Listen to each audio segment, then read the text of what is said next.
Recall that quadratic equations can be written in different forms. The first form we call the vertex form, usually.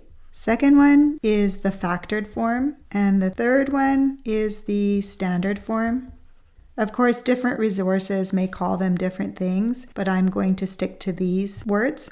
In this video, we're going to concentrate on the vertex form and how we can solve the quadratic equation by using the square root property. We want to be able to express our answers exactly. So if you're taking physics and you're rounding answers off with decimals and you're using significant figures, that's not what we want to do. We want to be able to get the irrational simplified answer. Okay, we're at the harder ones. A little bit harder, but not really. We're still isolating the x squared, even though there's a bracket squared. Isolate that first and take the square root of both sides. So it's really the same. For this one, we're going to take the square root of both sides. X plus 5 equals plus or minus the square root of 9 is what you get. Notice the inside doesn't need the brackets anymore, so you don't have to show them. And it turns out this is not too difficult. Plus or minus 3, and we have x plus 5. Now what we do is we isolate the x by subtracting 5 both sides. And usually what we do is we put the negative 5 in the front and go plus or minus 3. I'll just make it easier for later. That means x is equal to negative 5 plus 3 equals negative 2. That's one. And the second one is x is equal to negative 5 minus 3. You need to know your integers. So negative 5, negative 3 makes negative 8. Two answers there. X equals negative 2 or x equals negative 8. If you wanted to check your answer, you would start out with the x plus 5 squared equals 9, and you're going to check x equals negative 2. So if you plug in negative 2 plus 5, square it, does that equal 9? Yes, 3 squared equals 9. So you know you're right. If we check x equals negative 8 to see if it's right, we would go negative 8 plus 5 squared. Does that equal 9? And yes, negative 3 squared does equal 9 because negative 3 times negative 3 is 9. I'll just squish it in there. For this one, we'll subtract 9 both sides and we get x plus 5 squared minus 9 is equal to 0. We'll put y in for 0 and see the x-intercepts, negative 8 and negative 2. Next one's a little tricky. So that section needs to be isolated first. We'll subtract 18 both sides. We have negative 4 is equal to 5 bracket x minus 7 squared. Next step, we could multiply all this out. It would be a lot of work because remember x minus 7 times x minus 7 is what that equals to. So I mean that would take a while because we'd do this, get x squared minus 14x plus 49 and then distribute the 5. But I don't want to do that. It takes too long. What I want to do is just divide by 5. That's fine because that crosses off and we have negative 4 over 5 equals x minus 7 all squared. And I'm happy about that because if I take the square root of both sides, here and here, I'm taking the square root of a negative 4 over 5. So this is undefined or no solution, or you can put the symbol or say no solution for that one. For this one, we'll subtract 14 both sides. We get 5 bracket x minus 7 squared plus a 4 equals 0. We'll change that 0 to a y and graph it. And we see there are no x-intercepts, no solution, no roots.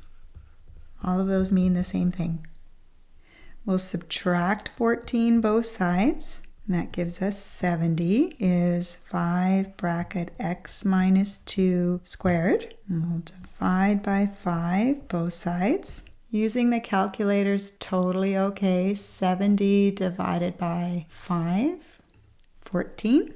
14 is equal to, those cross off to be 1, x minus 2 squared. Now we'll take the square root of both sides, plus or minus 14 is equal to x minus 2, because the square root of both sides will make that squared disappear, and you don't need the brackets anymore.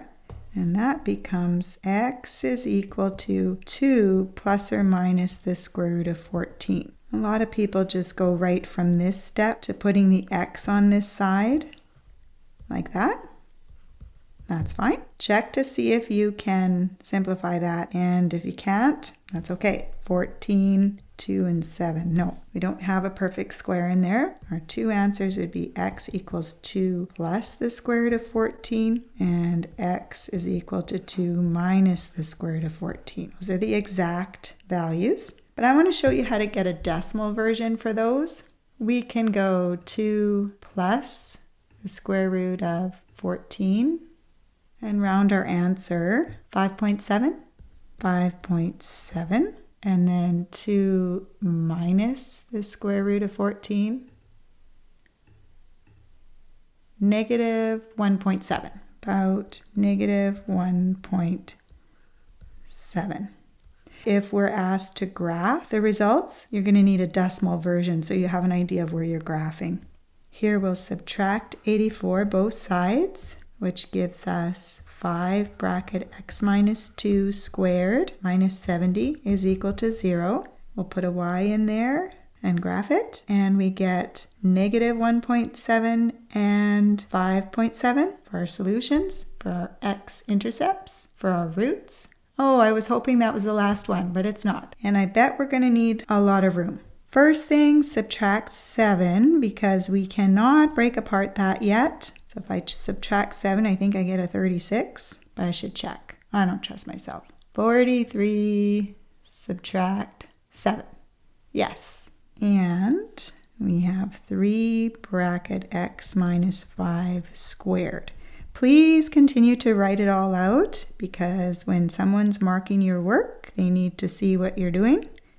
And if you make a mistake, at least you can find your mistake. So now we have to divide by 3, and that gives us a 1. And on the right side, we'll have 12. We have x minus 5 all squared equals 12. And now we'll take the square root, both sides. X minus 5 is equal to plus or minus the square root of 12. And then 12 can be broken apart. I know I see a 4 in there, but I'll show you this. So we've got 4 times 3. Square root of 4 comes out as a 2. X minus 5 is equal to plus or minus the square root of 4 times 3. I'll show that step. X minus 5 is equal to plus or minus 2 root 3. I'll skip that other step. X goes on the left, and the 5, we're going to add 5 both sides. 5 plus or minus 2 root 3. Two answers. We have x is equal to 5 plus 2 root 3, or x is equal to 5 minus 2 root 3. These two are exact answers. And then if we needed to provide the decimal version, we would need our calculator. Pull that up. When I'm using my calculator, I like to take charge of the order of operations, so I know I have to go 2 times root 3 first. So I do that. I do the square root of 3 equals, and then I times by 2 equals, and then I add 5. I just do that because sometimes I use a calculator that I'm not sure what the order is. And plus, you need to review the order of operations in your brain the odd time. So the rounded answer would be 8.5. 8.5. And the other one, I would go square root of 3 equals times the 2 equals, now I need the negative version. My calculator, I make that negative, and then I'm going to add 5. Get 1.5. Two answers. If you plug in everything left to right, you would go 5 plus 2 square root 3 equals, and this calculator does give me the right answer. It's doing the order of operations for me. And then if I go 5 minus 2 root 3, I get the other version. All right, but be careful. I mean, get to know your own calculator, because some of the older ones won't do that for you. Just make sure you know your calculator. This one we'll subtract 43 both sides. We get 3 bracket x minus 5 squared minus 36 is equal to 0. And we'll put a y in there and graph it. We get 1.5 and 8.5 for our solutions. Is that the last question? Oh, it is. All right, we're done. Not too bad. Some of these can get a little more complicated. In the end, you might end up having more of a fraction type question, but we'll see those a little bit later. Now that you've worked through these 4 examples, see if you can do them on your own without looking. See how fast you can go.